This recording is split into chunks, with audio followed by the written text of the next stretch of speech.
how we coordinate Skype and inworld voice. Oh, I have a call coming in. Hang on. Okay.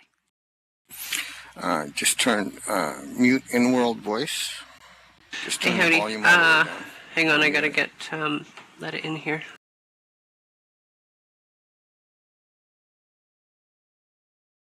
Yeah, it's real simple. You just pray it works.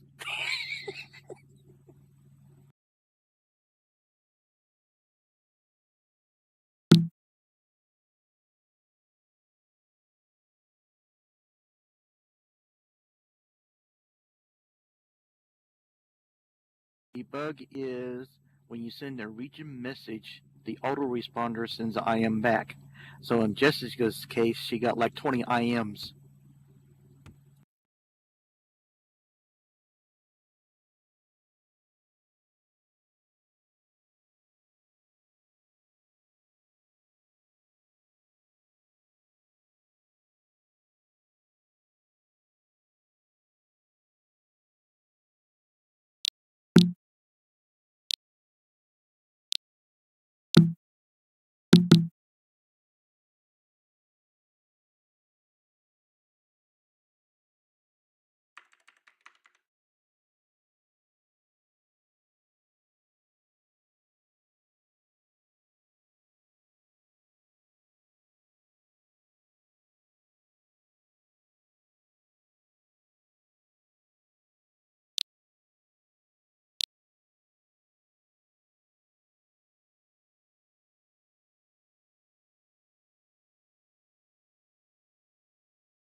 Yeah.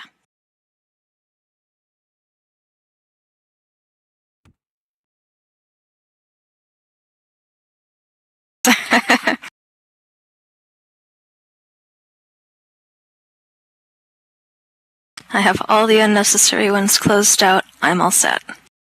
Okay, we're ready to go. Do you want me to give you a count, Howdy?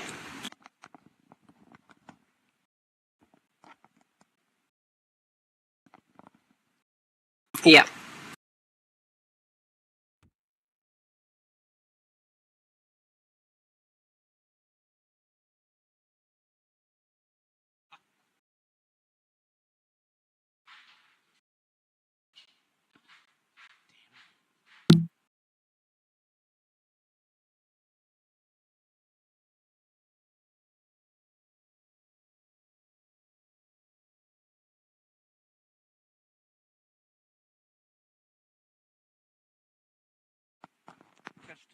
Greetings, folks, and welcome to a long overdue Phoenix Firestorm office hour. We haven't had one of these in quite a while.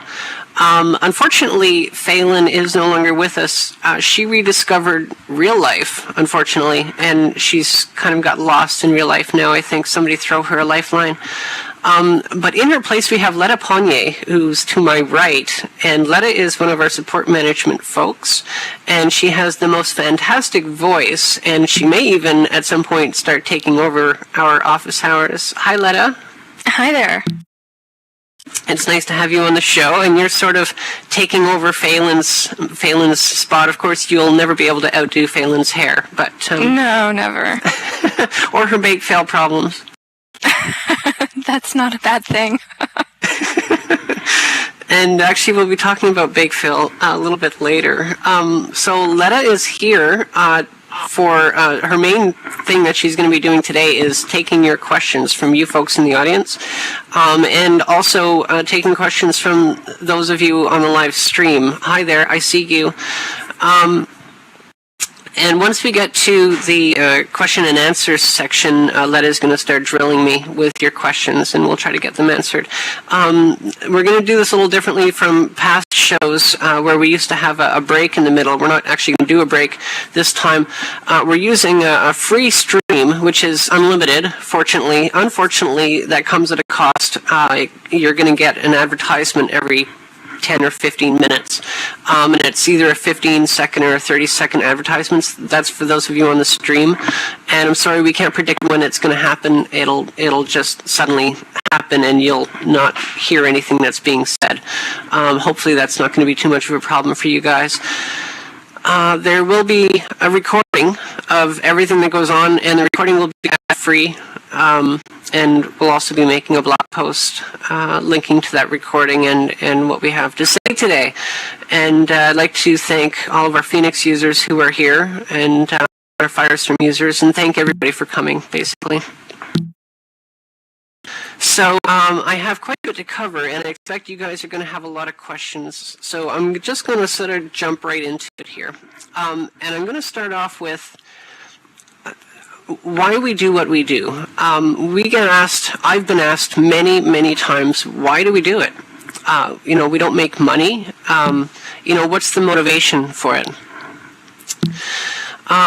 So the fact is, we don't earn income from what we do. We don't get paid, and this is not a job for us.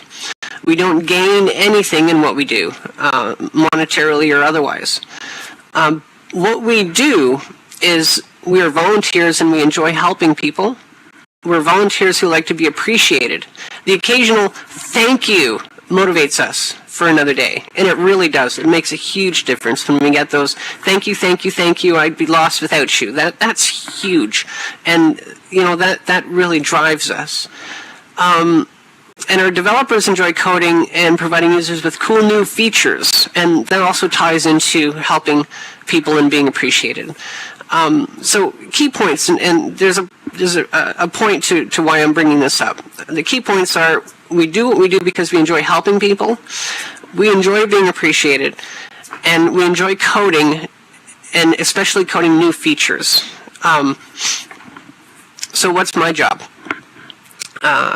My job involves a lot of herding cats. Any of you who have had cats know that you cannot make a cat do something it doesn't want to do. So the challenge of my job is to try to convince the cat that it wants to do something. Ever try picking up a cat that didn't want to be held? Ever try catching a cat that didn't want to be caught? Have you ever seen a cornered cat? Okay, some visuals in your mind. This is what I try to do. Over 2 years ago, I forked Phoenix from a popular viewer project, which was about to go south. And I did it because it just felt wrong to let so many users lose the features that viewer provided, especially when it was in my power to prevent it. At the time, there were no other viewer alternatives with such a wide feature set. Yes, there were alternatives, but none with the feature set that viewer had. The features, the options. We then took that viewer code and spent an insurmountable amount of time improving it, stabilizing it, performance, bringing new features to it, making it more customizable, etc., etc., etc. A ton of hours went into Phoenix. And Phoenix became what you have today, a very stable and feature-rich V1-based viewer. It became clear, however, that maintaining this V1-based viewer with a very different V2 code base that was very quickly evolving and becoming increasingly difficult, more time-consuming, and a lot less fun. It became clear that maintaining this V1 code and keeping it up to date with new features that Linen Lab was developing on the V2 code was not only going to get harder and harder with time, it was becoming a chore for my volunteers who didn't want to do it. It became clear that even if we managed to hack V2 features into it, stability and performance would start to suffer. And that, in fact, would be so much work, we would have little time to innovate features because we'd be constantly just trying to make it compatible. Creating new features is what our developers enjoy doing. Fixing bugs is what most developers loathe doing. Devs don't like to fix bugs. All you have to do is look at any viewer, including the Linen viewer, and you'll realize that. A lot of viewers will develop features before they fix bugs, and it's because it's difficult, because devs don't like to fix bugs. It became obvious that keeping Phoenix going indefinitely was not feasible in a volunteer environment. You cannot force volunteers to work. You cannot force them to do something that they don't want to do very, very long, or you'll lose the volunteers. Okay? It was decided we would have a much better chance of developing our features and innovations into a V2 code-based viewer, one which didn't need to have the Linen code changes hacked into it, which is what essentially you have to do if we were to keep Phoenix going. But instead, we could just merge our code, and mind you, that's still difficult. It's a lot easier than trying to hack and force it and fix it and make it work. But it needed a lot of work. A lot of work. After all, it was, in the beginning, a forked vanilla version of the Linen Lab v2. For the first few months, I couldn't even get our developers to run it, let alone work on it. It took me leading by example and attempting to make a dark skin based on the V1 Dark to get our devs to even look at Firestorm. In the end, I said, if it bugs you, fix it. And we made a list, and it was a very long list. And many will remember we asked you, our users, for your lists of things that you hate about V2 and things you wanted to see in it. We added that to our already very long list. And one by one, we gradually knocked that list down to almost nothing, which we have in Firestorm today. Nearly feature complete with Phoenix, which we are to this minute still working on. We're still adding features. In fact, import-export is in progress, folks. We gave you a very customizable interface, and in part, Linen Lab is to thank with the FUI work that they did, and that we are still working on, in fact, to this minute. Firestorm gives you a very stable V3-based viewer, more stable than Phoenix, in fact, and we have created what we feel is a maintainable and suitable alternative to the nearly unmaintainable Phoenix viewer. Firestorm development continues to this minute and will continue well into the future, and it's just going to keep getting better. Is it better than Phoenix? Okay, so we keep hearing people saying Phoenix is better, Firestorm is better, Singularity is better, this viewer is better, that viewer is better. Better is subjective, right?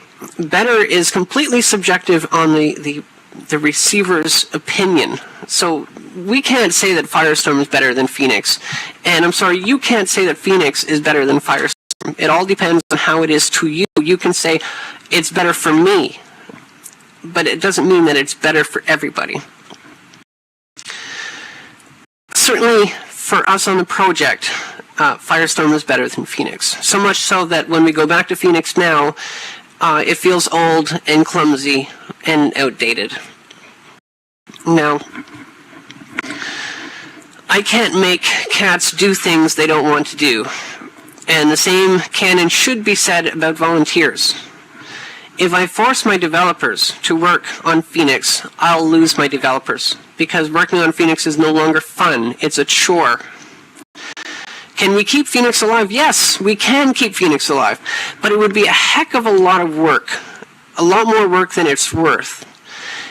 It would likely become very unstable and buggy, one we wouldn't be proud of, especially when we have an alternative viewer that is maintainable, feature-rich, and has a much brighter future.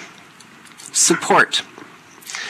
If I force my support people to run Phoenix every day so they can continue help Phoenix users, I'm going to lose my support people because using Phoenix is no longer fun for them. It's clumsy, outdated, and frankly, it's full of hacks. Let me give you a scenario. If you're a Windows user and I ask you how to fix my Mac computer problem, are you going to be able to help me in a reasonable amount of time? Keeping in mind that our support deals with probably about 10,000 support requests a day, are you going to be able to keep that up? Or if you used a Mac and I was a Windows user and I asked you to help me with my Windows problem, could you help me in a reasonable amount of time? You're not familiar with it anymore. You don't know that system, so it makes it very difficult for you to provide support for that. Our support people simply can no longer reasonably help Phoenix users with Phoenix-specific problems, which brings me to the big announcement. And this is where I put on my bulletproof vest. As of December 31st of this year, we will officially cease support for the Phoenix viewer. There is a self-help group. It's like a peer-to-peer helps, users helping users, Phoenix users helping Phoenix users, support group inworld right now. It's called Phoenix, and let me just provide you the link to this. And I'll put it in local chat. I'll also put it in the stream.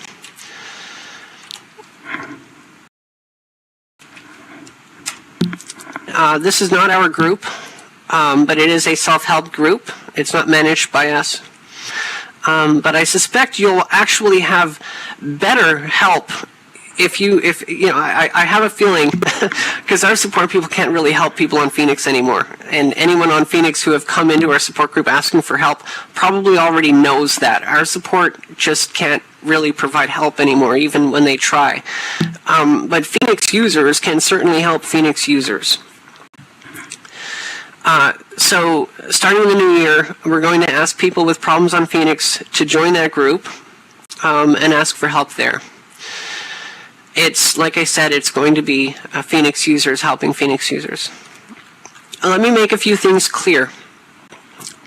We are no longer developing the Phoenix viewer, and we will cease support for it at the end of this year. If somebody wants to fork Phoenix viewer, they are free to do so, and have been free to do so since day one. The beauty of open source is that anyone can fork any viewer and make it their own. However, please notice that no one, not a single developer, has forked Phoenix to be maintained into the future, as of currently anyways, except perhaps one or two Copybot viewer developers. Let me be clear. We are not removing Phoenix from your computer. We are not forcing you to use Firestorm. There are a few V1 alternatives out there. Check them out on the Linen Lab third-party viewer directory. There's specifically Singularity. There is Cool VL Viewer. There are alternatives besides Phoenix. And we're not forcing you to use Firestorm. Yes, we would love to keep you. But if you're not happy on Firestorm, we're all about improving the user experience, and if Firestorm isn't doing it for you, I'm sorry. We're doing our best to make Firestorm do that for you, but if we can't do it, if some other viewer does it better, then use that viewer. We just want you to be happy. We are not telling you not to use Phoenix. We are not blocking Phoenix from logging in. We are not breaking Phoenix, and Linen Lab is not intentionally going out of their way to break Phoenix. However, let me get back to that. You may continue to use Phoenix as long as you want, but beware, it will become more and more deprecated over time. It'll get worse and worse, okay, folks? Now, in fact, this is the second part of the bad news for you guys. Be warned, yesterday Linen Lab gave us our 2 months notice. We've been asking for 2 months notice for server-side baking, which is something that Linen Lab has been working on. Currently, the way the Second Life viewer works is it handles the baking of your avatar and the avatars around you, and it does this through communication between the server. Linen Lab has been, and everybody's familiar with bake fail, where you're stuck as a cloud or you just look broken, your avatar looks broken.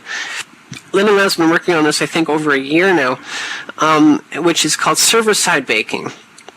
And I'm not going to go into too much detail, but this code removes the need for the viewer to handle the baking of avatars, and it puts it on the server side. Now, understand, any viewer that does not have this new code will fail to render avatars when this code is pushed onto the server. We've been given our 2 months notice, so it could be any time after 2 months. That is, every single viewer out there right now, including the viewer you are on right this minute, will fail. All of them. None of them have this code yet. Everyone will need to update to a viewer that supports this new functionality when it goes live. There is no backwards compatibility. There is no Firestorm viewer, Singularity viewer, Phoenix viewer, Exodus viewer. There is no viewer with this code right now, okay? Within the next 2 months, all of the viewer developers are going to have this code in their viewer and in a released state, and all the users are going to have to update to one of these new viewers.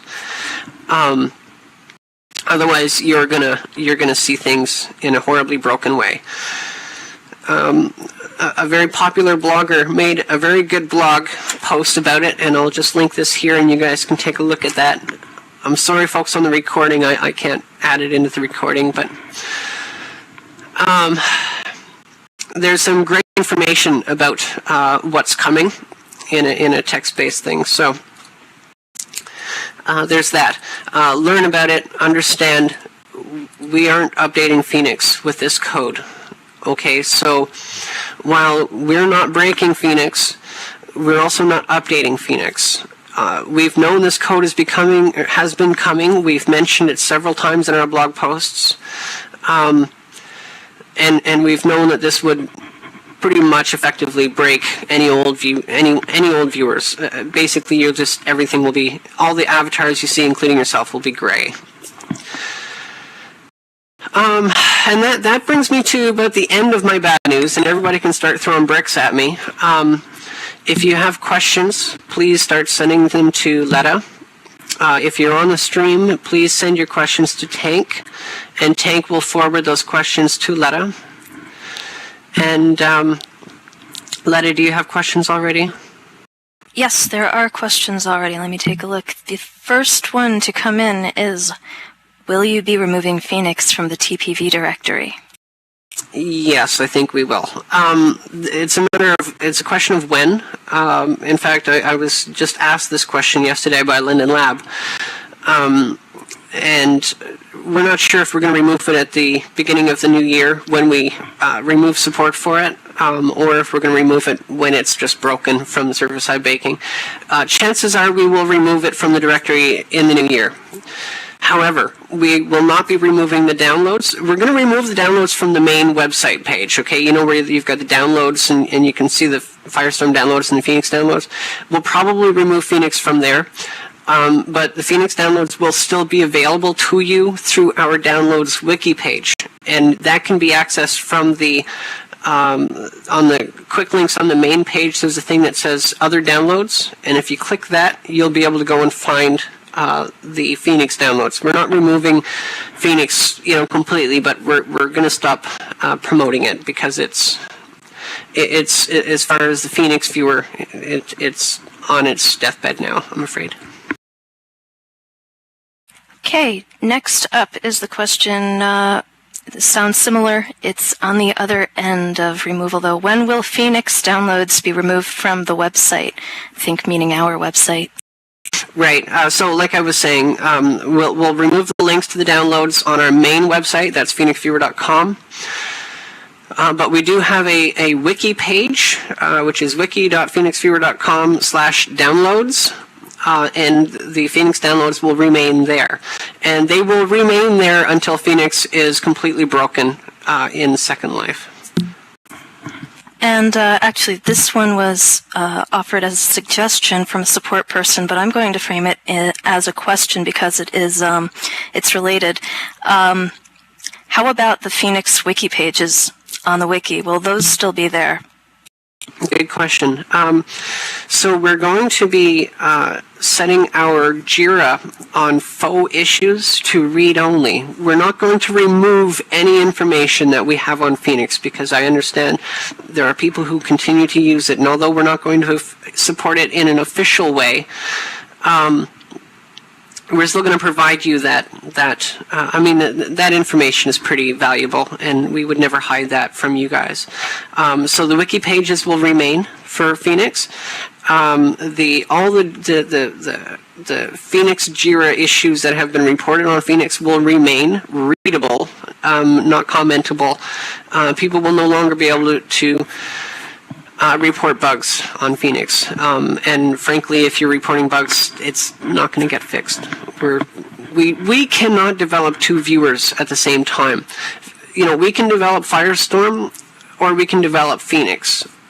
We can develop Firestorm a lot easier than we can develop Phoenix. Developing Phoenix now, especially with this new code that's coming, is like 10 times more difficult than developing Firestorm. That is the bottom line. It's just that, we can either do one or the other, and Firestorm is easier, and Firestorm is more fun to develop. And Firestorm can be made more stable and can be kept up to date quicker. Trying to keep Phoenix alive is just not sensible at this point. Okay, we have a couple of questions from Toy Soldier. One of them is, to aid in the shutdown of Phoenix, has the team asked the user base that loves Phoenix what the must-have features are in Phoenix that Firestorm still does not have, and a commitment to add these must-haves? Oh yeah, we know what those are because I'm glad actually that you mentioned that. We know what those are because all anyone has to do, and I actually forgot to mention this or to bring this up, but all anyone has to do to know what our Phoenix users want and don't want about Firestorm is to go into the comments section of almost any of the blog posts that we've made. And if you've not done so, I invite you to go check it out. It's entertaining, I suppose.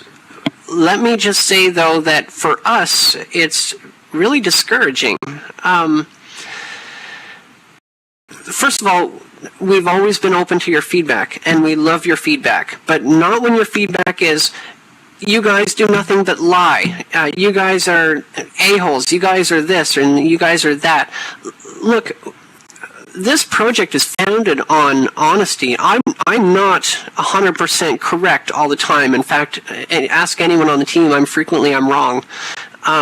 But I don't intentionally lie, okay? When we said a year ago, or whatever it was, a year and a half ago, that Phoenix, that V1 was going to be dead, because Linen Lab they wanted it dead. At the time, they did.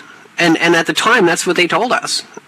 That has changed since then. I didn't lie about it. I said the truth. And being accused of lying actually hurts because I hold this team to a very high integrity level, and integrity is very important to me, especially with this project.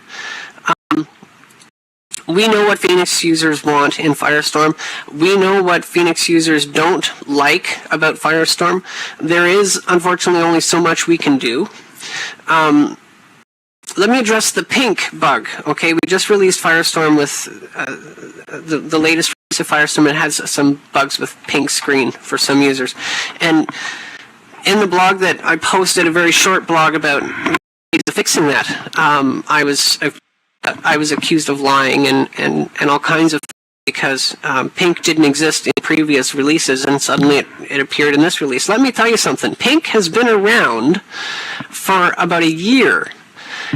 The only reason you've not seen it in Firestorm yet is because Nikki, one of our devs, fixes it before every release we push out. Pink comes from driver issues on ATI and NVIDIA cards. It is a known issue. It has been around a long time, and you're welcome for not giving you pink sooner. And I'm specifically addressing the people in the comments section who accuse me of lying. I invite everybody to go read those comments. It's pretty crazy. we're not the first ones to release the viewer with pink. It went out with Exodus once. I think it went out with Singularity. It certainly went out with Linden Labs several times. It comes from that code, and we're sorry it slipped by this time around. Pink got out with Firestorm. We're actually working right now on a patch to fix it, which has never been done before in Second Life. An actual patch you can download that will patch the Firestorm binary against pink. We're working on that. We're doing everything we possibly can to try to address these issues. We're not trying to send you and give you something that's substandard. In fact, standards is something I hold very high. Standards and integrity are very important, and it's what has founded this project. For those of you in those blog comments, we're not forcing you to use Firestorm. There are other alternatives. We are not lying to you. And if you are not happy about the way we do things, please go try another viewer. Don't sit there flaming us in our comments and everywhere you can flame us. That's not going to do anything for you. That's not going to help us help you. Okay? Okay, that's off my shoulder. Okay. So I've got two questions that are very closely related, so I'll give them to you together. One of them is if the Phoenix team will the quote Phoenix team will officially no longer support the Phoenix product, will they continue to call themselves the Phoenix team? And related is, because the Phoenix viewer will be taken off support, will the domain name have to change? Nothing will have to change. Some things will change.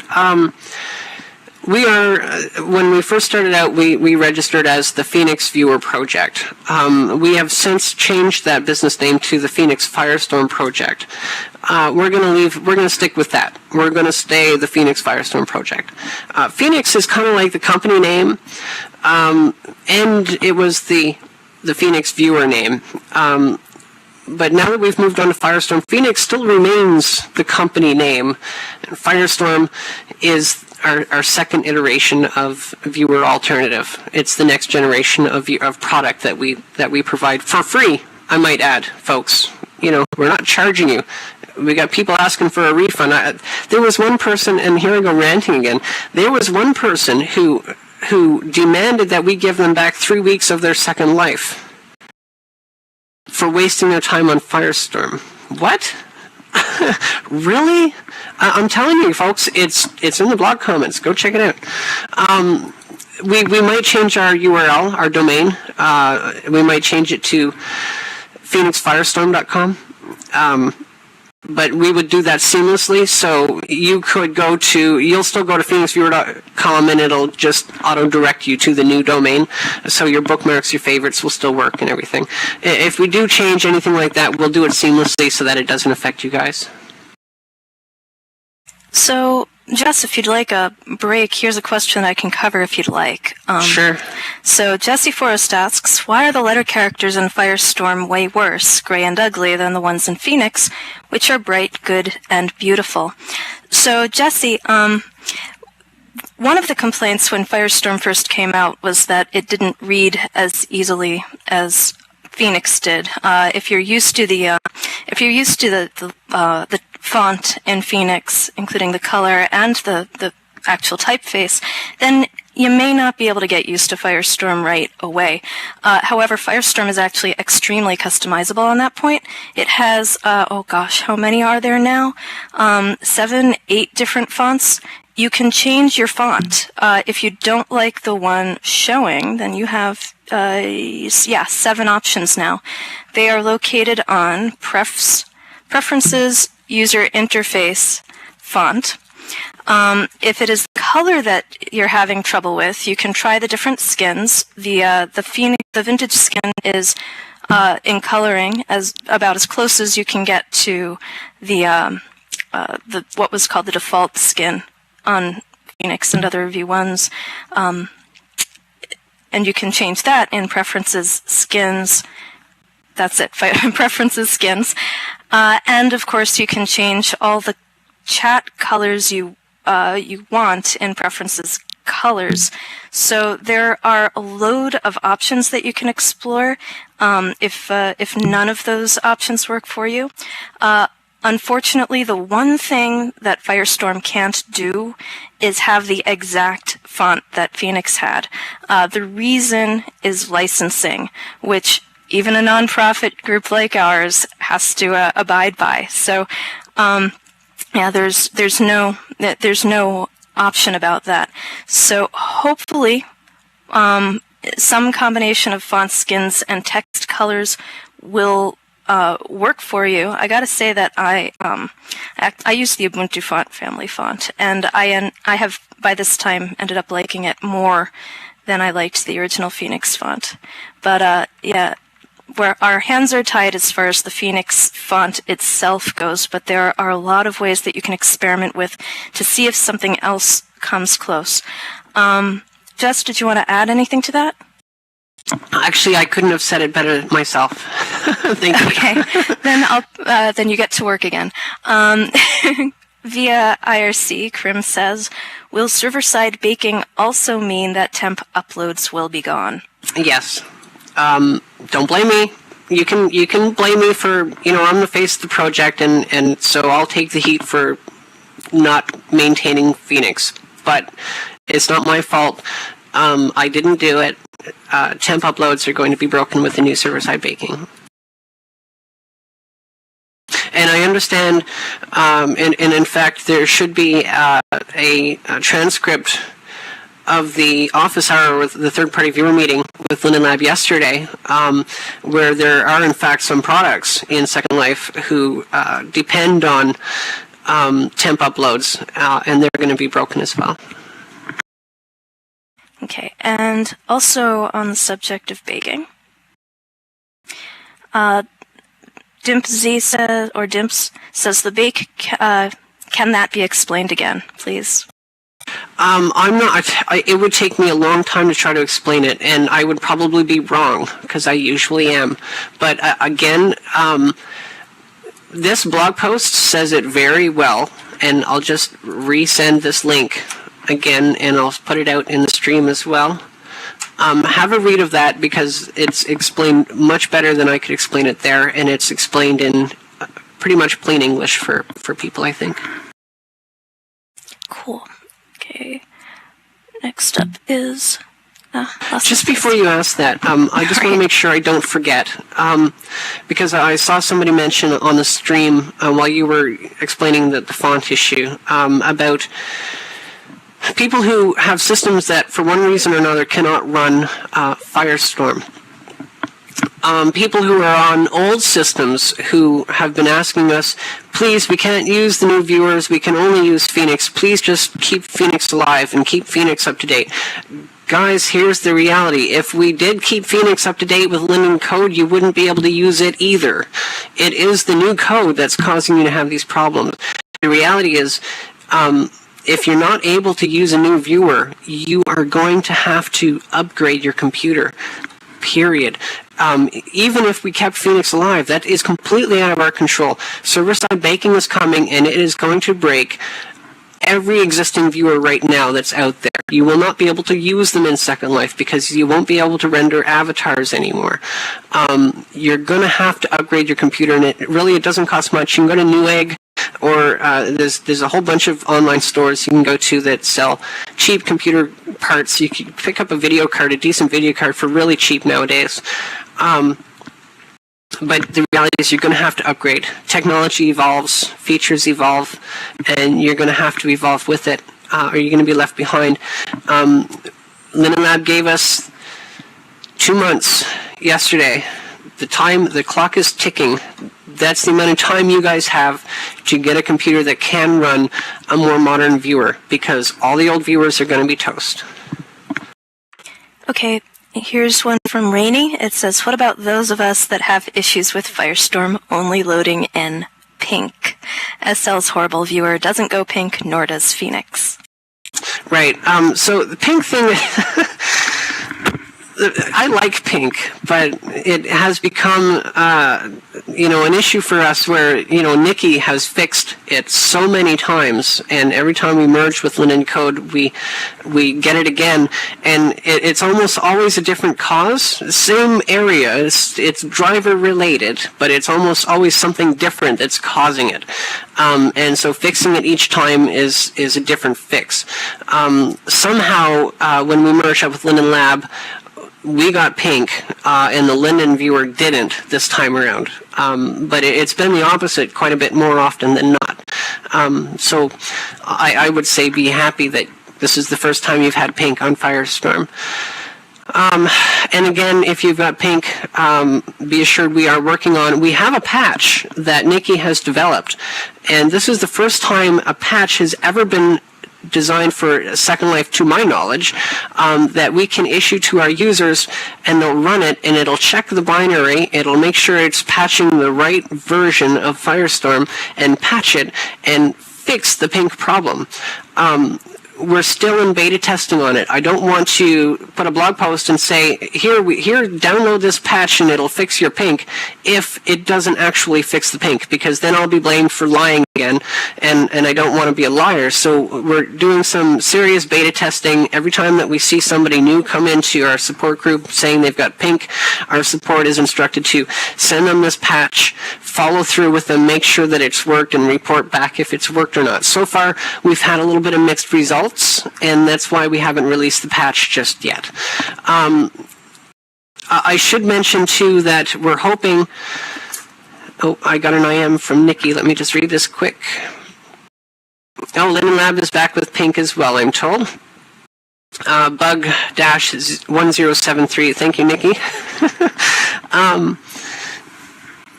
My plan initially is... I'd like to get... This release went out with some ugly bugs that... And I'm a little bit ashamed about it because, standards is something I hold this team to, and we got some issues I wasn't pleased with. We got some crashing issues, we got some Mac issues, we got some graphics problems, we've got pink. I'm hoping we can have those resolved and get you another release, a minor update in early January. And then we'll have another major release with the server-side baking code somewhere in February. That's the plan. If we can get this pink patch to work, we'll be issuing you guys the pink patch, and hopefully that's going to work for you until January. Okay, here are a few that are somewhat related.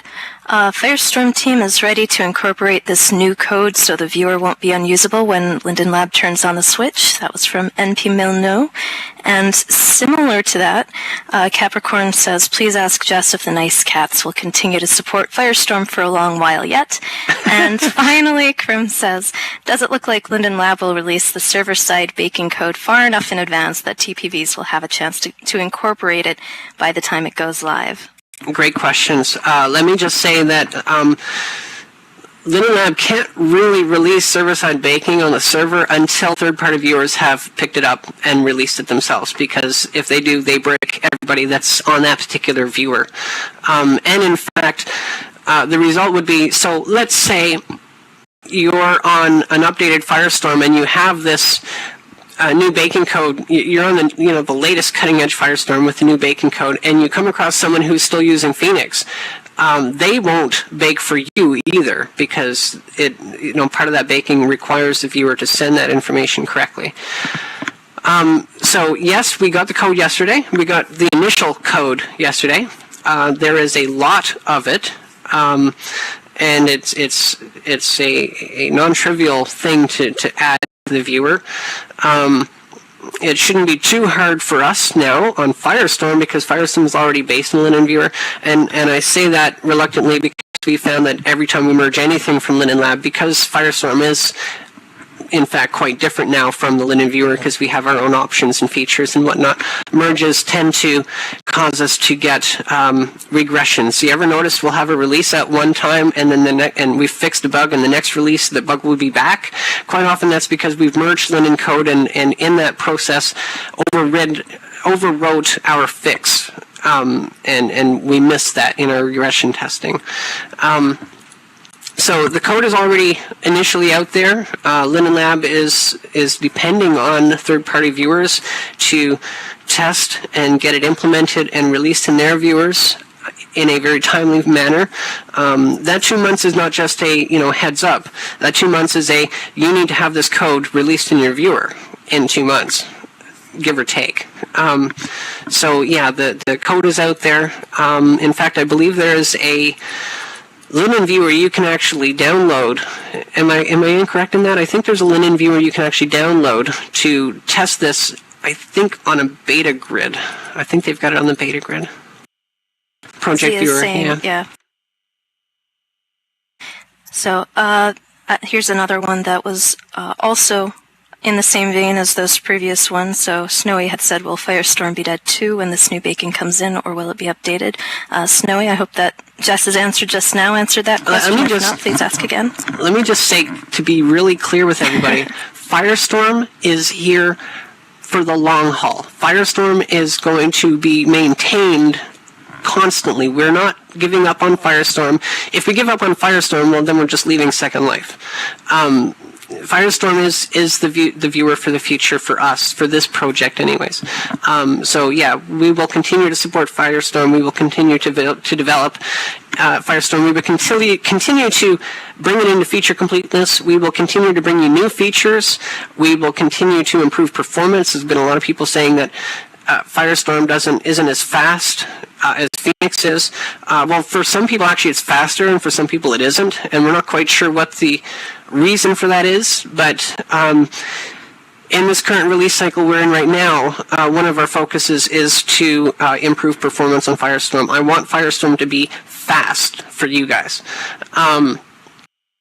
So even if it's not there yet for you now, have faith it will be. We're still working on it. So this next one is kind of a support question, so if you'd like me to try it, I can, and I'm probably going to ask other support people to chime in. But Kintama asks, in Firestorm, I have a persistent area may be having problems error. I've unloaded and downloaded Firestorm several times, but it never fixes the error. Any idea what's happening? In my experience, I think that one's a server message, so it shouldn't matter what viewer you're on. The problem's not the viewer. I wouldn't be able to say more than that, so if anyone else on support wants to chime in on that, please do. We'll give it a couple seconds. Well, if we don't get more of an answer for that, then we can try and cover it after. Its area may be having problems, Swirly. That's exactly what was typed to me. We can try and cover troubleshooting issues like that after the office hour, actually. So if we don't have an answer on that, we'll have like a little. You guys can hang around and we can shoot the breeze. Yeah, and Ed suggesting network issue. So I'll tag this and we'll see if we can get back to that after the office hour. So next question is, will Phoenix still work on OpenSim grids? I think, from what I understand, Phoenix is kind of meh on OpenSim grids, but some people are still using it. I'll just take the opportunity to point out that Firestorm now is more compatible with OpenSim than Phoenix is. But yeah, it should still work unless OpenSim changes something that breaks it. Okay. How is the difference? This is from Nikira. How is the difference? How are the differences in the performance? How is the differences in the needed performance of the user's computer? As example, on my notebook, I have still sometimes 5 pictures per second with the Phoenix. Is the Firestorm equal, or will I get less FPS? That's. I would call it a subjective answer, but it's not even subjective. We've tried investigating why this is. We have some people on fast computers that find Firestorm is faster than Phoenix, and some people on fast computers that find Phoenix is faster than Firestorm. We have people on low-end computers that find Firestorm faster than Phoenix, and people on low computers that find Phoenix faster than Firestorm. We have attempted to try to figure out the common denominator of what's causing it to be faster. Is it because they may be on a low system but they've got a better video card, or is it the threads in the CPU? Is it this? Is it that? Is it memory? None of it makes sense. It seems to be completely random and is a perplexing problem for us to try to address. We want Firestorm to perform fast for everybody. But this is not a simple, as it turns out, this is not a simple solution. There's no easy answer to it. And I certainly can't tell you how well Firestorm is going to perform on your computer, because it seems to be completely different for everybody. I would say download it, try it. There are things you can do. If you find Firestorm performs a little bit slower, there are things you can do that will speed it up. There are also different defaults from the V1 viewer. For example, Firestorm has a different graphics engine. V3 has a different graphics engine than V1 does. And so quite often graphics settings, defaults in graphics settings differ between V1 and V2. And sometimes that can make a difference. So quite often users have to tweak a little bit until you get used to it. I also want to point out that for you Phoenix users, you've had Phoenix installed on your computer for a long time, and you've had it configured to work well on your system for a long time. You're just installing Firestorm. You're going to have to tweak it a little bit. When you first downloaded Phoenix, you had to tweak it a little bit. Don't try to tell me you didn't. Everybody tweaks the viewer once they've installed it. They tweak a little bit here and a little bit there. That's the whole point of why we give you so many options. When you first download Firestorm, it is not going to run perfectly for you. It's not going to have all the default settings exactly the way you want them.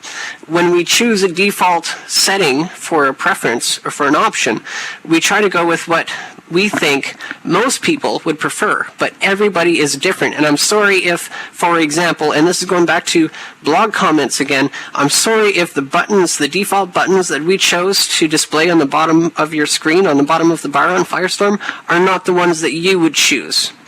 We're not mind readers. You know, we're trying to give you the main ones, the most important ones, and you can right-click on those buttons, and you can choose different buttons. It depends on you. That's completely subjective. Okay, next up is, will the drop-down boxes on Firestorm be like Phoenix Viewer, where it drops in one box and not one of many? Can I answer that one? Yeah, go for it. Oh, okay, well, all right.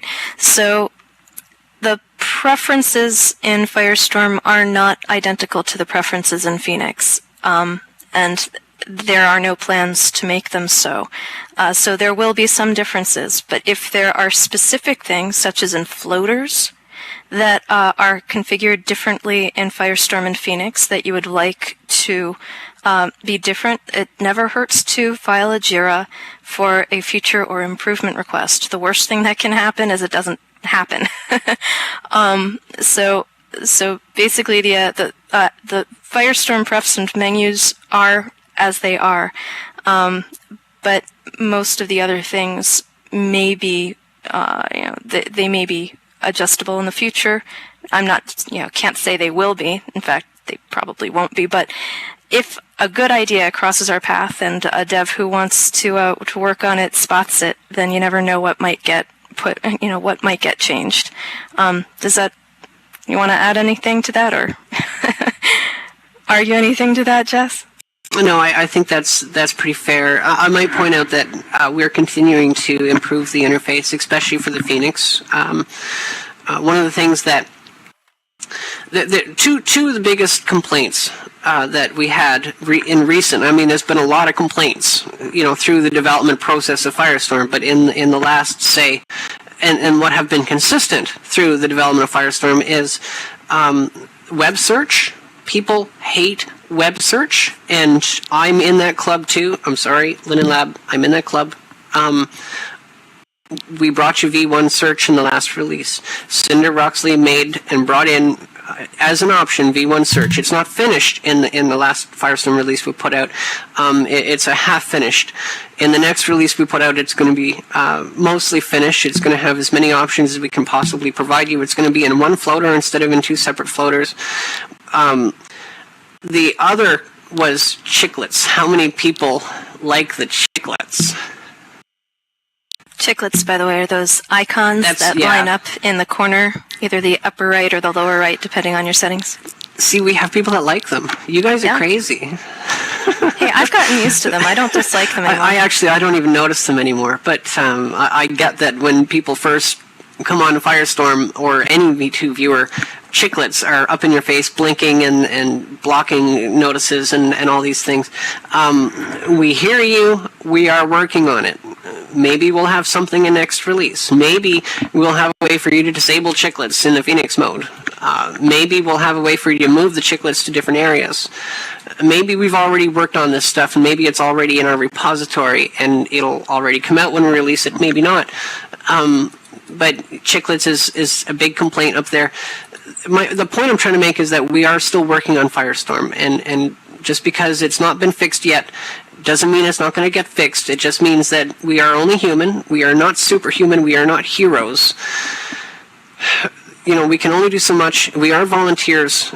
Some of us actually do have real lives to attend to as well as virtual lives and ample time to spend developing, a viewer for free.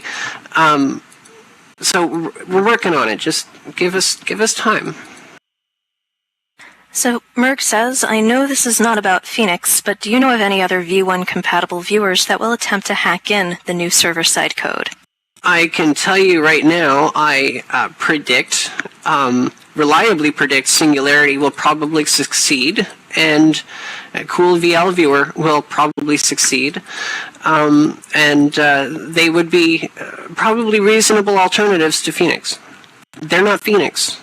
They weren't developed to be Phoenix, but they are a reasonable visual proximity of Phoenix viewer. If it's the interface, that's all you care about, or that's what you want is the interface. Singularity has a similar interface to Phoenix. Cool VL viewer has a similar interface, I think, to Snow Globe, which is Phoenix, basically. So I think those two would be good alternatives, and forgive me if there are others that I'm not thinking of at the moment. All right, this one came in via note card. I love the Phoenix physics. I hear it does not show on Firestorm. Will they put it in there for us to have?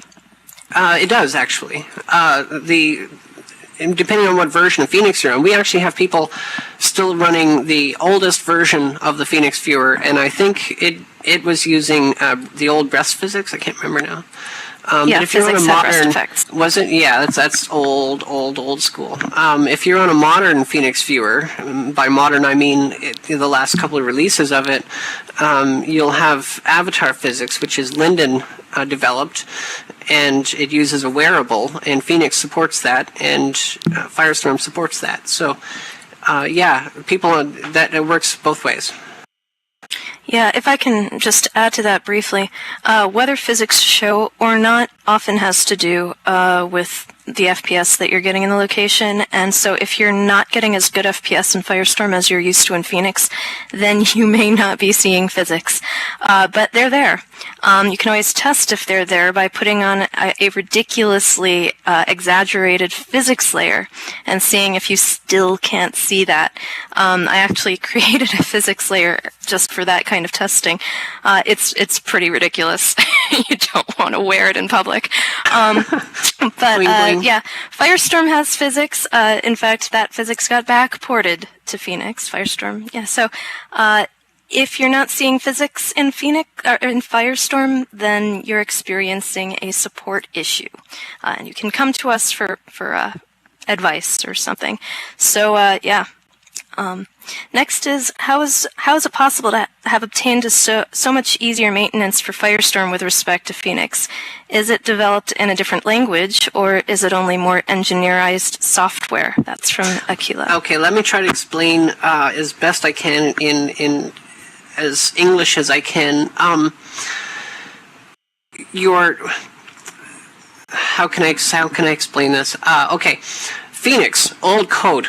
The code is different from the Linden V2 and V3 code. And by different, I mean completely different. So let's go back to Phoenix. Let's go back to pre-V2. Let's say we're working on Phoenix Viewer, which is based on Snow Globe, Linden Lab Snow Globe, and Linden Lab is developing Snow Globe. The code is almost exactly the same except for the changes in the code that we've made for our features, okay? So now Linden Lab goes in and they make a whole slew of new changes to that code. They add all kinds of stuff to it. Well, what we do then is we can take those changes and we compare it to our stuff and we merge in the changes that don't overwrite our code. That's because, and we can do that fairly easily because it's the same code base, okay?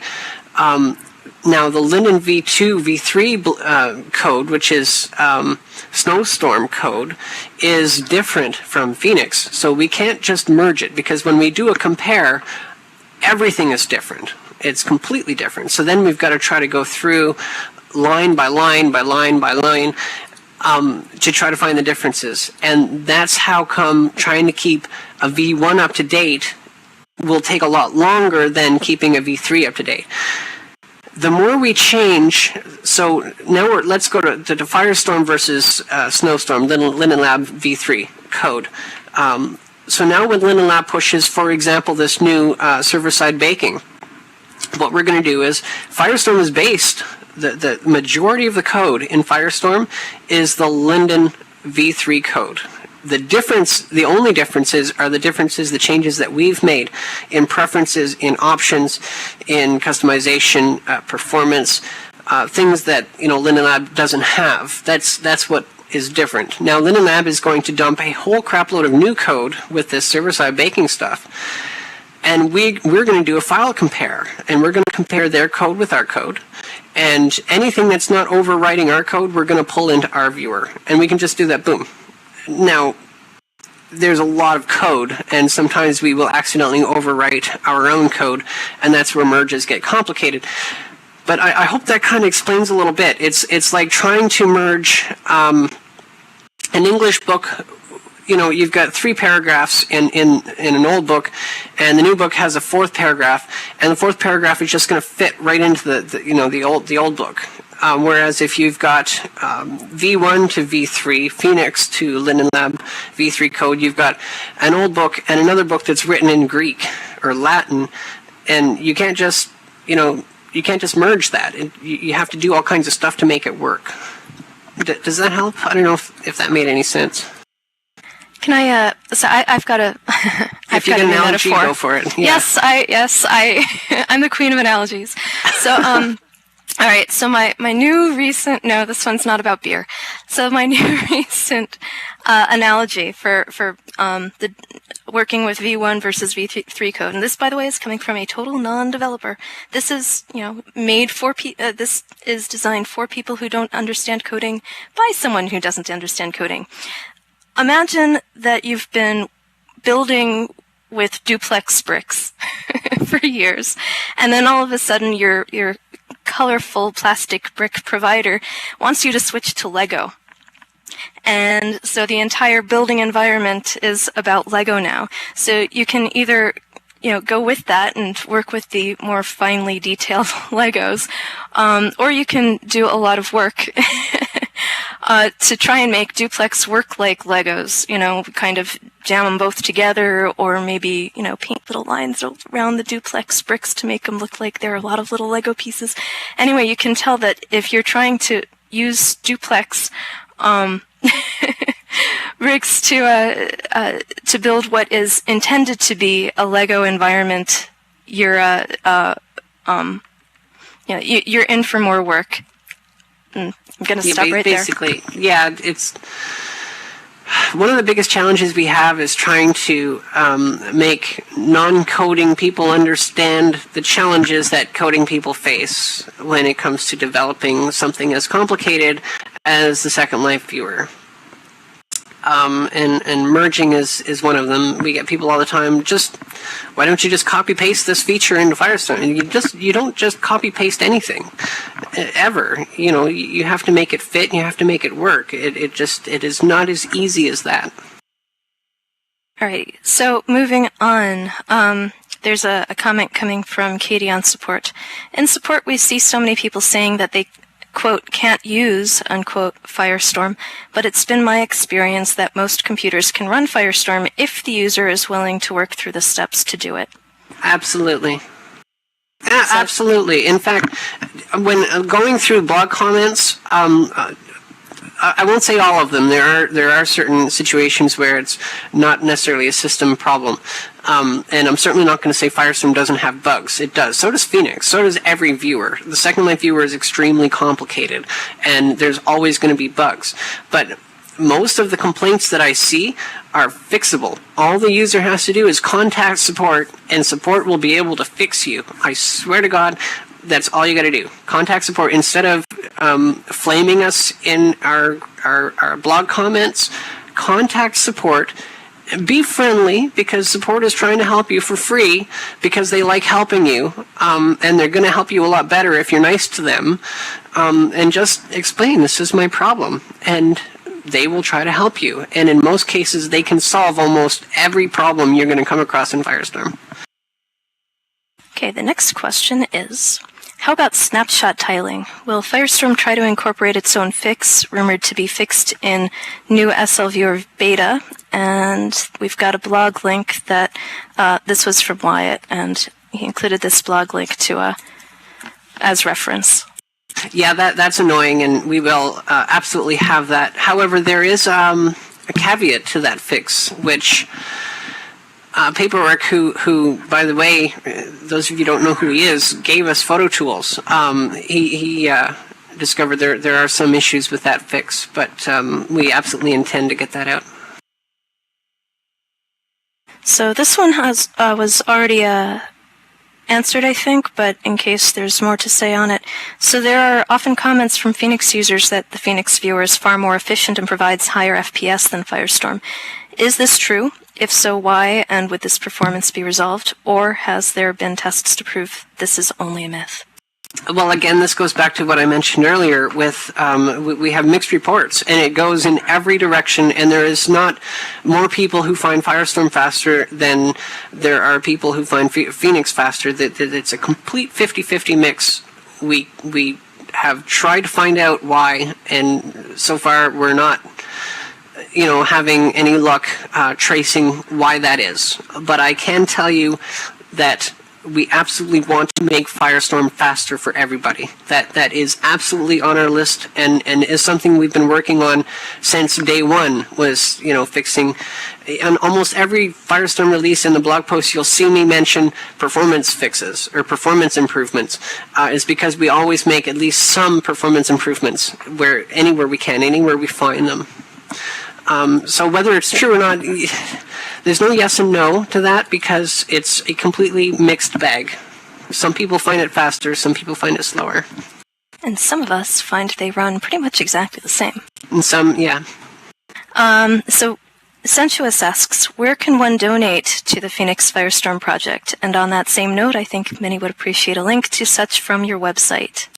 Thank you for the offer. We are breaking even with, we have AdSense coming in from our website. So when you guys go to our website for download or to read the blog or whatever, we earn, 0.002 pennies. And we have enough traffic, believe it or not, that covers the cost of this region. It covers the cost of our KDU license. It covers the cost of our digital signing, our server. It covers our costs and pretty much breaks even with our bills. We don't want to make money. I do not want to bring income into the project, because that changes, in my opinion, that changes everything. It changes the whole formula of what we do. It changes priorities. And also brings in, it opens a can of worms. If we accept a contribution from Joe Schmo, and thank you, Joe Schmo, for this contribution of, whatever it is. And then suddenly Joe Schmo says, hey, I've got this problem. I'd love it if this feature could be added. And then Joe Schmo starts to expect us to provide this feature because they've given us money. We just don't want to accept that money. We don't want to open that can of worms. I will say this, if you want to donate money to us, and this is what our support people are asked to do, or asked to relay to anyone who offers us donations, donate it to a good cause. You guys may have noticed we do message of the days for anything that's charitable. We're very big on charitable.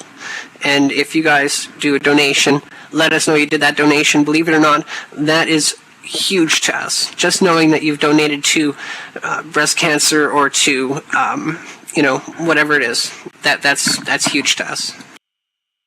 You know what else you can do to be thankful if you appreciate the work we do is circulate the wiki links and come to classes and recommend that other people come to classes, because so even though we don't earn anything for the work that we do, we really don't mind it if we have less work to do.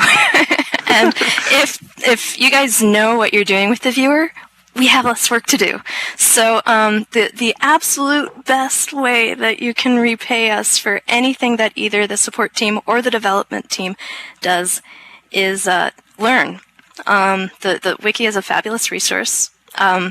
Before I was on the team, I would read a page of the wiki a day, and granted, it was a lot smaller than it is now, but it was really useful. And we hold Firestorm classes every day, just about. And Hataki put the link into chat for that. The next one is this evening at 6 SLT. I'm teaching that. It's on menus.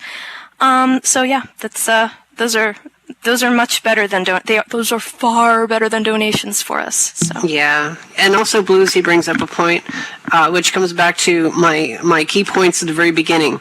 We do it because we enjoy helping people, and the thank you that we get amongst all the raging and the bawing and complaining that we get a lot more complaints, believe it or not, than we get thank yous. So when we do get a thank you, it means a lot.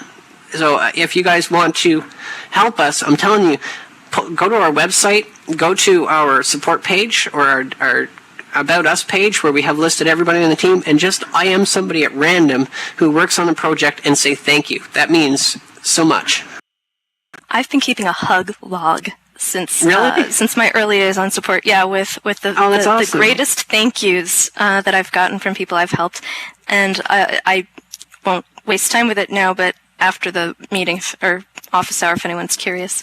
Let's go on to the next question. Recently, Firestorm has made some progress in becoming more friendly for visually impaired people. It still has a long way to go, though, in that regard. What improvements will you make, and do you actually seek active input from people that do not have 100% eyesight? For example, when will the edit window finally be customizable in size and appearance? And this question was from Marcus. Hi, Marcus. First of all, I want to say that I have a lot of friends in Second Life who are disabled in one way or another. I have friends who, if it wasn't for Second Life, they would not be with us today. Second Life has saved their life in many ways. Second Life is, as you all know, not a game. It's a virtual world, and in many ways it helps. It's therapy, right? Let's face it. Second Life is therapy to many. Now, as far as trying to develop features for visually impaired, it's difficult. We've tried providing you with crazy big fonts, and the trouble with doing that, though, is then it actually breaks the interface. Obviously, if you use big fonts, you know this. We just can't adapt the interface to fit perfectly into every button, especially when you've got or text to fit in every button, especially when you've got really big fonts. We do actually have a plan. We have something in motion for changing the edit window, changing the layout of it a little bit as an option. We're not changing everything on you. We'll give it an option.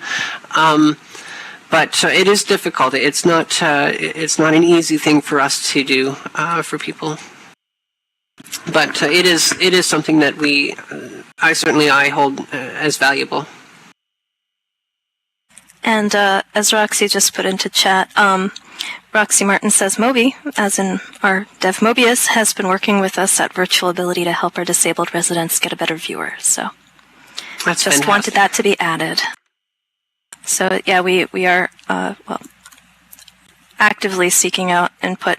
So the next thing is Tank suggested that we share this link. This is for Nix's user group for more detailed info about the new server-side baking. So let me just put that into chat. That's a good point, actually. A lot of people, I come across a lot of people all the time and say, I've never met a Linden. There's no reason for you to not meet a Linden. There are Lindens in World who do user groups, kind of like this is an office hour, except on a much larger scale. There are Lindens who do regular user groups, and that link there sends you to the schedule for that. You can meet a Linden. Yes. So, question, does this referring to server-side baking, does server-side baking mean an even greater difference in the OpenSim version of the viewer, since it seems they do not have server-side baking anytime soon? Really good question. Yes, that came from Kara. That's a good question, Kara. I'm glad you asked that. I can clear that up pretty quickly. Basically, it's adding new code to the viewer, and the viewer itself will be backwards compatible.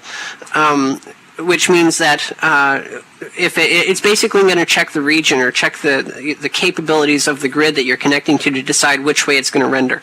The Linden viewer, they will eventually remove the old avatar baking code from their viewer. We will not, and I suspect most third-party viewers probably won't either. But speaking for ourselves, at least, Firestorm will continue to work backwards compatible with OpenSim and other grids. We'll keep that code. Alrighty, so on the topic of server-side baking also, will it affect, either positively or negatively, frame rate performance when viewing a numerous amount of avatars? That's coming from Howdy. I'm sorry, say that again. Howdy asks, will server-side baking affect frame rate when viewing many avatars? Either No, positively it or shouldn't. negatively. I don't think it'll make any difference at all. What you will notice a difference in, most likely, I don't want to make any, solid things one way or the other, but most likely you're going to find that you're not going to have bake fail anymore. This server-side baking is intended to eliminate the question, do I look right to you? Right? How many people have had to ask that question? We shouldn't have to ask that question. We should be confident when we change our shirt. We should be confident everybody sees us wearing that shirt. That's what this work is intended to solve. So it should eliminate bake fail, and I suspect avatar baking will be faster, possibly. So, Rainey asks, is there a patch for the pink problem, or is it coming? Like I said earlier, what is it called, or is it coming? The patch is in beta testing now, so we are still testing it. I can't promise you that we will release it because we're not going to release it unless it passes beta testing. If it passes beta testing, we will release it probably within the end of next week. Okay. I'm going out on a limb saying that, but. Cool. And by the way, I have 5 questions left on here. Oh, good, because we're like way over time on this, so. We are. So let's get through these. Have there been any issues with interactions between Firestorm and the Avast antivirus firewall reported? I've had trouble with it interfering with saving of assets. And this is coming from Jenny.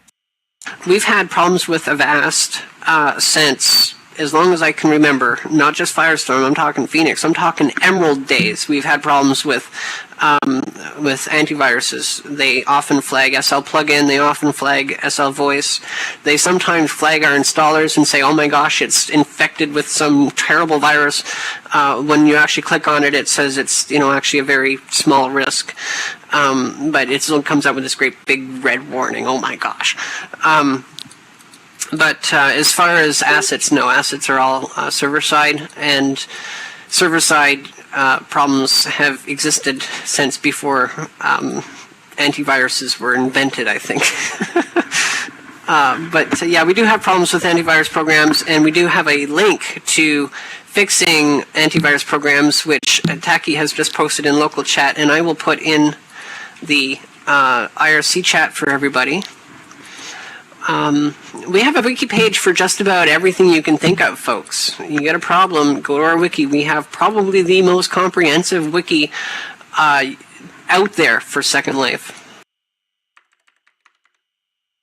Alrighty, so Lexi asks, my OpenColor has a method to save my settings before upgrading and then restoring those settings after upgrading. Is it possible for Firestorm to have a similar system?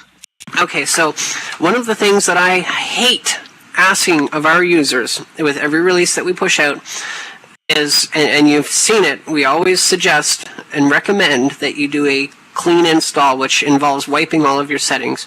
I hate that. In fact, it's embarrassing that I have to ask you guys to do that. We shouldn't have to ask you to do that. However, this is not just a Firestorm problem. This exists on all the viewers out there. And we have investigated why settings get corrupted unsuccessfully. We just know that quite often users come in with really random, strange problems during updates, and wiping settings fixes it almost every time. And I'm talking about even like performance problems is common. People will, come in, I just updated, I was on the previous Firestorm, I just updated to the new Firestorm, and I'm getting like 1 frame per sec. And for no apparent reason, wiping settings actually fixes the problem. Another, besides performance improvements with this release cycle that I've set on our roadmap, I've also set on a roadmap to, I don't ever want to have to ask you guys to do a clean install ever again. Now, whether or not that will be accomplished before our next major release, I don't know. I can't predict that. Maybe not. But I can assure you that is something that we want fixed. We don't want to have to ask you to clean your settings. Incidentally, the Linen Viewer, for example, forces you to have clean settings when you install. It uninstalls everything and reinstalls everything for you. We're not really into that. We're not into forcing people into anything if we can't help it. And so, we've had the option of blocking old versions, for example. We're not into that. We've had the option of cleaning the settings for you during install. We're not into that. Other third-party viewers who don't, because people are going to say, well, Singularity or Exodus or, this viewer, that viewer doesn't tell us to do clean installs. They have less users than we do. They have less support load than we do. We have a ridiculous amount of people using our viewers, and when we're updating 160,000 people as opposed to a couple thousand people. So it's more of a problem for us than it is for them, because we have more of a workload than the others do. Alrighty, so question is, this is from Rebecca.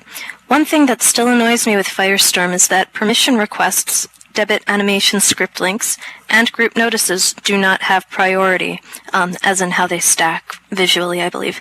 My personal preference is to push the communication window in view in the upper right corner, where minimap and camera controls are in the lower right, a HUD in the upper left, and the lower left shows local chat. And so all of those messages get missed. Is making them show on top with priority on the radar, or do I need to file a JIRA for that? I would say file a JIRA. I will always suggest file a JIRA, because the only way we can track something is, because I get people IMing me, sending me note cards all the time. Hey, can you add this feature? I'll tell you what, by the next 24 hours, I will have completely forgotten that. File a JIRA. It is on our JIRA, and it will not be forgotten, although we have thousands of issues on there. Everything gets viewed. Everything gets triaged. Whirly has every single one of those 100,000 JIRAs we have, or whatever, she's got them all memorized. I'm telling you, I'm not kidding. She's crazy. She swears she doesn't. We can come up with some random bug that nobody's ever heard of, and Whirly's like, oh, there's a JIRA for that, and she'll have the link to it within seconds. I don't know how she does it. JIRA, always file a JIRA if you have something. If it's a duplicate, Whirly will tell you it's a duplicate and close it, and then you'll have a link to the original one, and that'll be the one you can follow. just to extend a little bit beyond that, as far as the notices and dialogues and whatnot, that's also on our to-do list for this next major release. We want to make that a little bit more friendly in the way that it stacks and whatnot. And, of course, it'll be optional. Yeah, also a feature question. Rebecca also asked, in addition to that, the color, for instance, bright yellow for debit permissions would be nice. And I think that's going to also be... Actually, there's probably a JIRA for that by now. Yeah, I'm sure. But file it anyway. Do a search. Save really the effort. Yeah, do a search quick for it. And if you don't find it, then file it. And then Whirly will find it. I can guarantee you. So Hugsy asks, is there any new information about Mesh Deformer? Hey, Hugsy. Not that I'm aware of. To be honest, I haven't been keeping up with it because we're not on the cutting edge of things. People have noticed that our releases are a lot more, take longer than most other viewer projects. In fact, probably more than any other viewer projects next to Imprudence. And that's because we're not... I'm not comfortable sitting on the cutting edge when we have as many users as we have. When we release a bug, it affects a lot more people. So we tend to sit back and let Linen Lab release a new feature, watch the reaction. If it seems stable, then we'll think about pulling it in. And the same goes with the Mesh Deformer. Some other viewers have actually released this feature, and it's not finished. And we're not that. We're not going to be doing that. When it's ready, that's when we're going to pull it into our view and release it. So there will be other viewers with it before us, I can assure you. But when we release it, it's going to be ready to be released. And there's been no news on that to my knowledge. When it's ready, I have no doubt I will hear about it. So Indigo says, in the context of people not seeing physics, there are some of us that don't see head rotation. Why is that, FPS? That's an interesting question. Well, there are a couple of settings in the viewer that can prevent your head from moving, so people may be using that. If it's something privacy, else, we may need to. We may need to push that to after, and address that as a support question. Yeah, I don't know. Stick around if they're in the audience here. Stick around. Yeah. Okay. So this leaves us with two questions. A couple got added since I last counted. Why does Firestorm not have IRC like Phoenix? That actually, believe it or not, is on our list, but it's just not been done yet. OTR is also on our list. It's just not been done yet. So is import-export. When I say nearly feature complete with Phoenix, I mean we're nearly feature complete. Not everything yet, but it will come. Just be patient. Okay, so this is a good last to end the questions on. When will Linden Lab consider offering Jessica the position of new CEO? You'll have to ask Linden Lab that. Actually, honestly, I would probably decline the offer. I think I can do better change running this project than I could running Linden Lab, because being CEO of Linden Lab means you still have people above you who are called board directors, and they give you the orders. So I like being CEO here, and this puts me in mostly control of the project, as in control of herding cats as anybody could possibly be. And we have reached the end of the question list. Wow, we actually got through them, and it's what time is it? It's like almost 3 o'clock. We've gone half an hour in, and Letta, I think you had an appointment. You had a class or something, didn't you? In 3 hours. Oh, okay, good. You're good. Yeah. So I'm just going to reiterate for people coming in late, and I will have this on the blog either tonight or tomorrow.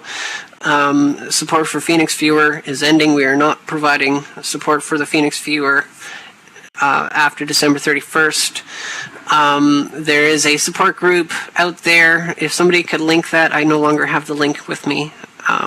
And if they could do that in the IRC as well. It is sad. I am sorry. I don't want you guys to think that Phoenix is not important to us. Phoenix, we have put a tremendous amount of work and effort into Phoenix, and it will certainly forever hold a piece of my heart anyways, because Phoenix actually saved hundreds of thousands of people from being stuck with the Linden viewer for the most part. So, Phoenix is a special viewer to me, but it is old and it is just too difficult to maintain. So yeah, we're ending support for Phoenix. We are not deleting Phoenix. We are not blocking you from using Phoenix. We are not forcing you onto Firestorm. We are not forcing you off of Phoenix. We're just removing support for it. Our support team can't help you with it anymore. And I think that's about it.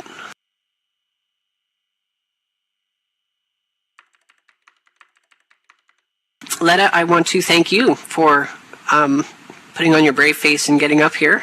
It was a pleasure. While we deliver Thank you for letting me. this news, I was tempted to put up a little, fence around us with barbed wire, but but the questions ended up being fabulous and very productive, and we've only got a couple that there's one that was specifically asked for post show to be covered then, and a couple of support ones to get back to. I'm surprised nobody asked how come we haven't been doing office hours lately. And I suppose now I just obligated myself to answer that, didn't I? Mm-hmm. These office hours are really stressful for me, folks. And we sort of lost Phelan to real life. And at the time I was going through some stuff and we were having problems with this and problems with that. Scheduling is an issue at times.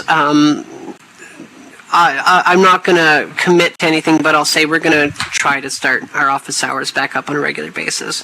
And Letta will be here with me. I've just been recruited. You've just been recruited, sucker. Thank you, folks. I guess we'll close this out right at the 3 o'clock mark in Second Life. Thank you all for coming. Thank you all for listening.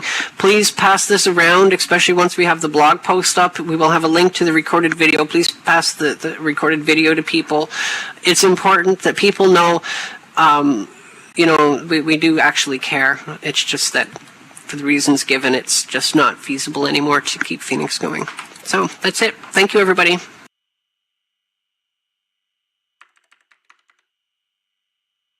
And we are clear. Oh, I forgot to say Merry Christmas. Oh, let me just say that quick.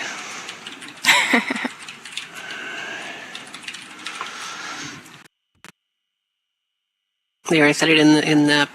Okay, we can now turn on our Second Life sound, and so we can hear Second Life again, and people in the audience. I can hear you again. Merry Christmas, everybody. Yeah. I prefer holidays. Holidays is too politically correct. I celebrate Christmas. Hear, hear.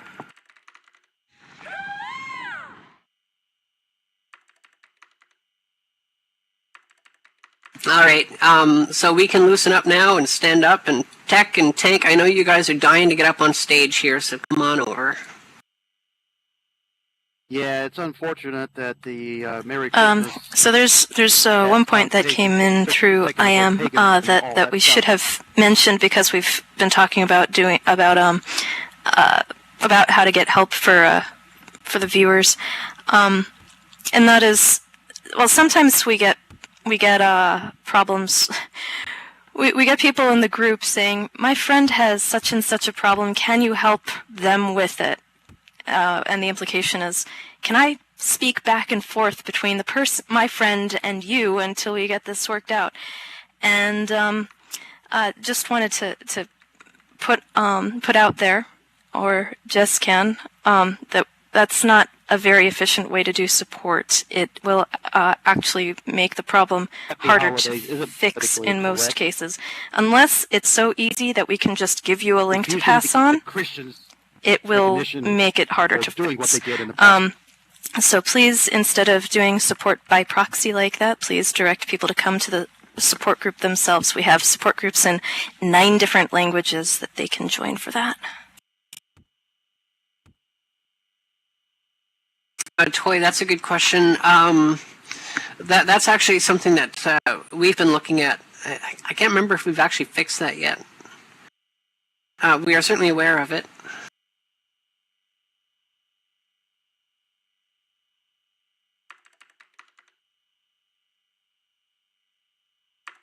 Yeah, it is annoying. And I think some of that is server side, isn't it? The opening and saving of attachments from a notice. Yeah, it's server side. In other words, it expires, I think. Yeah, so that would be a Lynn Jira to file. Actually, I'm sure it's already filed. So making sure the person's still here. Okay, she is. Alrighty. So in the midst of the office hour, Nala asked if we could cover whether anything special was done to get this region to run this well with 76 avatars present. Yes, disable scripts with state tools. I'm telling you, it makes a huge difference.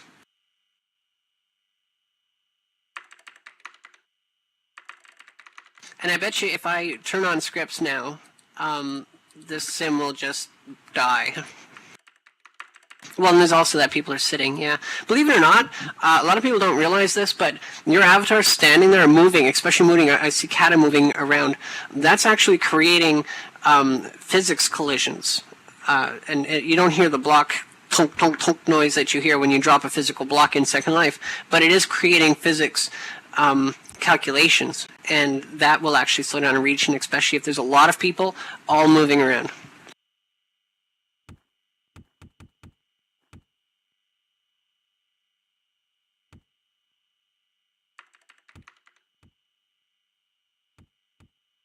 Sorry, scripts are off. Yeah, I mean, I could turn them on, but that would probably be the end of the region. It's good to see you again, Kata. Yeah, Kata, we miss you.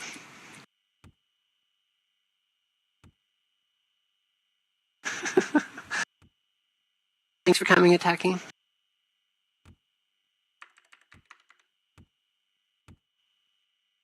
Happy face.